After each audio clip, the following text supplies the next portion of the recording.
All right, this is Openstax U.S. History, Chapter 14, Section 4, John Brown and the Election of 1860. So, on the eve of the 1860 election, there were already people in the South demanding secession. We'll call them the Fire Eaters. So, these are people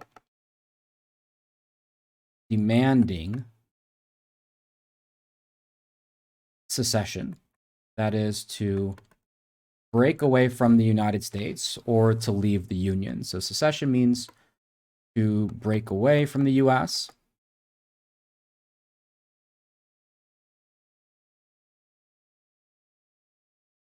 Here we mean states, for a state to break away. Or, in other words, leave the Union.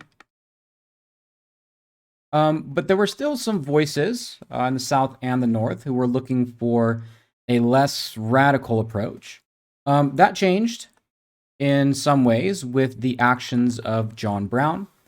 John Brown, who we talked about earlier as being part of the violence in Bleeding, Kansas. In 1859, he led a failed slave uprising. He and his small group of men, not many, raided Harper's Ferry, which was an armory. So we might say raided by John Brown. Weapons were held there. And although he was successful in raiding the ferry, no sort of mass slave uprising occurred. And instead, John Brown was captured and executed. So we might say John Brown, we already mentioned that he failed. Maybe we'll just say that he was captured and executed.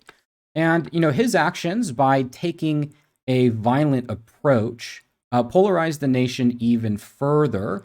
The views of John Brown differed from the North to the South. So in the South, John Brown was seen primarily as a terrorist.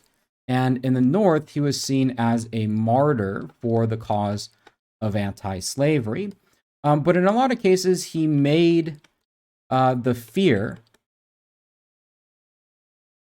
of violence, or at least of a violent anti-slavery action, say that, anti-slavery action, a reality. And soon, southern states began passing laws and measures to prevent something similar from taking place if a mass uprising was to occur, and started preparing their, militias to prepare for some sort of violent action. Meanwhile, everything that we've talked about in this chapter thus far comes to a head in the election of 1860. The election of 1860 is a breaking point. All the way from the Compromise of 1850 and all the other actions that took place during those 10 years. In this election, it is very clear that the Democratic Party has now officially split up. 2 Democrats are elected to run for president. The first one is Stephen Douglas, right? Stephen Douglas, recall, he is a Northern Democrat, but he sits on the issue of popular sovereignty. And because he stands for popular sovereignty, that's not an explicit pro-slavery position. So those that favor an explicitly pro-slavery position end up backing John Breckinridge, right? So we'll call him South. He's from the South, pro-slavery position. So the Democrats have 2 nominees running for president. That's never a good sign when you're a party. Seeing the writing on the wall, very quickly, a third party forms, the Constitutional Union Party. They nominate John Bell. They are trying to find some sort of solution between the North and South. It's very clear that the country is on its edge, and so hopefully this party can bring the 2 sides together. The Republican Party, which is the party of the North, nominates Abraham Lincoln, right? So this is the party of the North.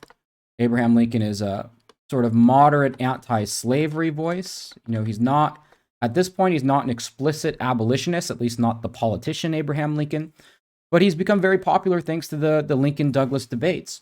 And so in this election, it is essentially a 4-way race. 1, 2, 3, 4.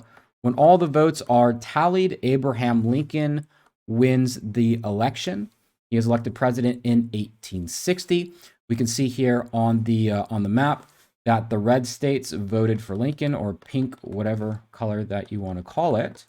And you'll notice that only the free states voted for Lincoln, while as the states that legalize or have slavery as legal voted for other parties. The Deep South voting with Breckinridge, Missouri being the lone state for Stephen Douglas, and then a couple of the constitutional union parties.